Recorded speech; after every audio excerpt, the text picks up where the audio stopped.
I'm so happy he is here. I think he's pretty dang terrific. Mr. Frank Mundo.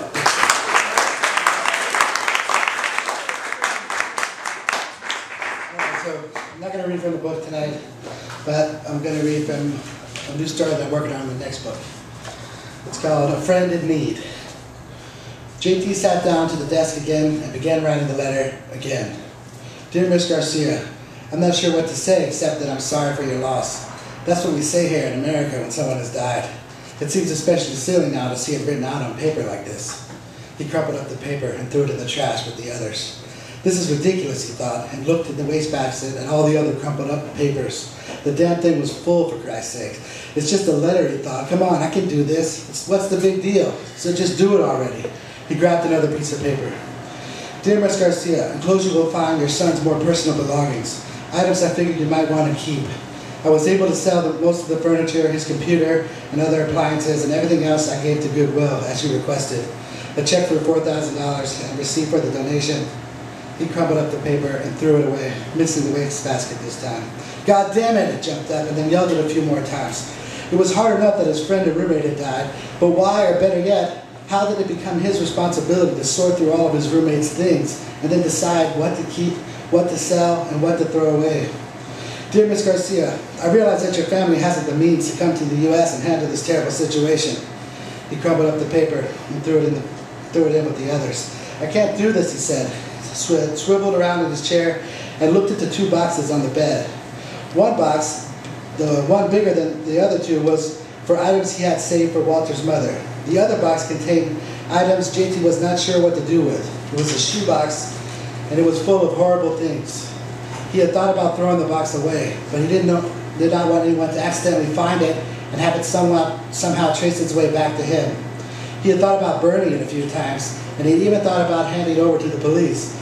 But possession alone of such material might make the cops suspicious somehow, and JT did not want anything to do with the box or with the police. But there was no way he was going to mail it to Walter's poor, grieving mother in Mexico, along with the rest of his unsellable things. It would kill her. Fuck it, he thought, it's not my problem. He grabbed another piece of paper. Dear Miss Garcia, secrets are one thing, but I suppose everyone has their weird things, their vices, their freaky side that no one's supposed to know about. But your son, he crumpled up the paper and threw it over his shoulder. The worst part was, even if he could somehow explain it to Walter's mother, or even if he just mailed the one box and never mentioned the other, what about the girl in the pictures? She was a neighbor's kid, Cindy or something, from 206. She must have been, what, 13? So even if he kept Miss Garcia in the dark about the box, what about Cindy? What about Cindy's parents? Shouldn't they know? Dear Miss Garcia, 3 weeks ago my life was fine, but now I find myself in the tough position of having to tell you that. JT crumpled up the paper and threw it in the wastebasket. Damn it, he yelled. The image of Cindy haunted him now, her naked little body, the vomit-colored couch, and that awful pink lipstick. You sick fuck. Come on, who was he kidding? Cindy was 11 at most, maybe even younger in those pictures, who knows? There must have been hundreds of them, hundreds of pictures. How long had this been going on? How long has this been going on? Dear Miss Garcia, I'm glad your son is dead. He crumpled up the paper and threw it in the wastebasket. JT lit a cigarette after that and swiveled around facing the boxes. Why couldn't Walter just have a normal drawer like everyone else? A normal drawer full of normal weirdness in it. Porn or sex toys or something like that. Hell, JT had a drawer himself. A drawer full of things he wouldn't want his mother to know about.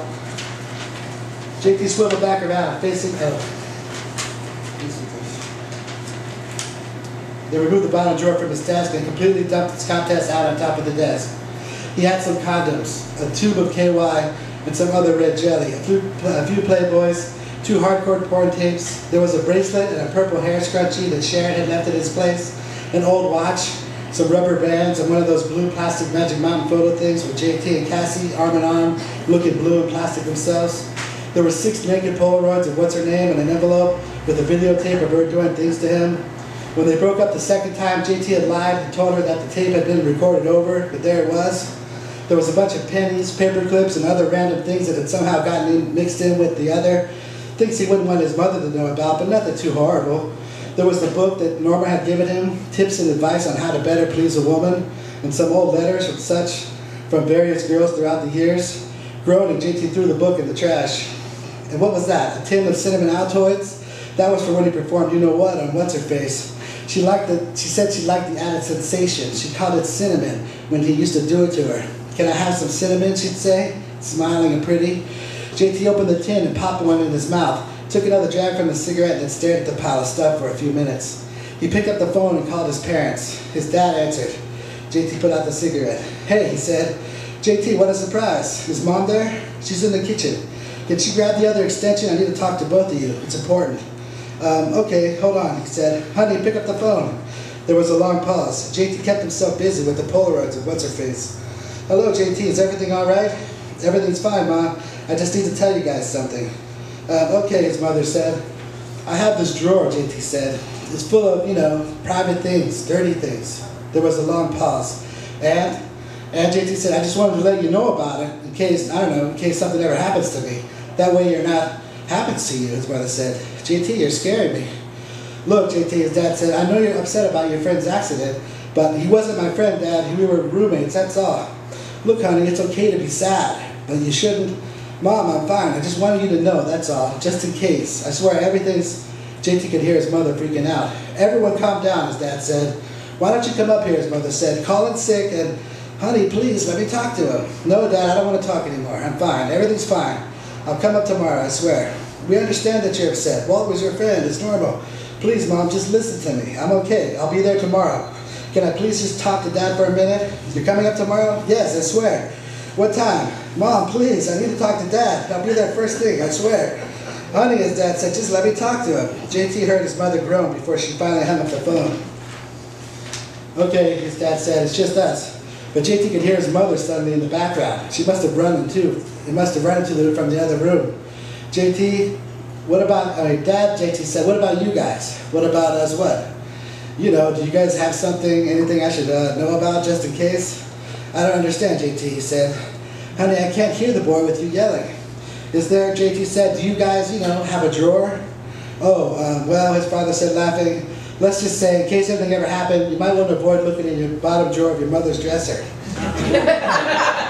Honey, JT heard his mother yell, don't tell him that. Ouch, stop hitting me. Give me the phone, his mother said.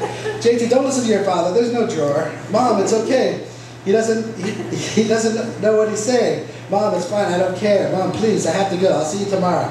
There's nothing in that drawer. Mom, I know. I'm hanging up now. Goodbye, Mom. I'll see you tomorrow. And you have no business looking in there.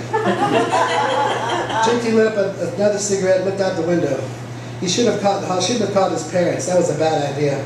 There were certain conversations that were better had in person, JT thought. Like telling a mother her son is a... JT turned and faced the boxes. He knew what he had to do. He sat down at his desk and grabbed a piece of paper. Dear Miss Garcia, God bless you and God bless your son. He folded up the check and placed everything inside the envelope and placed the envelope on top of Walter's things carefully, as if it were a bomb. A photograph of Walter stared back at him from the open flaps of the box, smiling.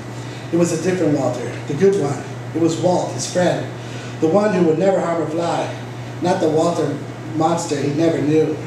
JT flicked the long ash and returned to the window. There were a lot of kids outside with backpacks and lunchboxes. Little boys and little girls, laughing and happy and so young. Cindy was there too with her friends and her backpack stuffed to capacity. JT put out the cigarette and a good Walter watched as he removed the letter from the envelope, unfolded it, and sat back down at the desk and added, Walter was more than just a roommate. He was a friend. I mourn his death deeply, but I know that he has gone to a better place. JT folded the note along with the check and the receipt, placed everything back inside the box. The good Walter watched his every move. Sorry, Walter, but it's closing the flaps, taping the box shut. JT left the thought unfinished.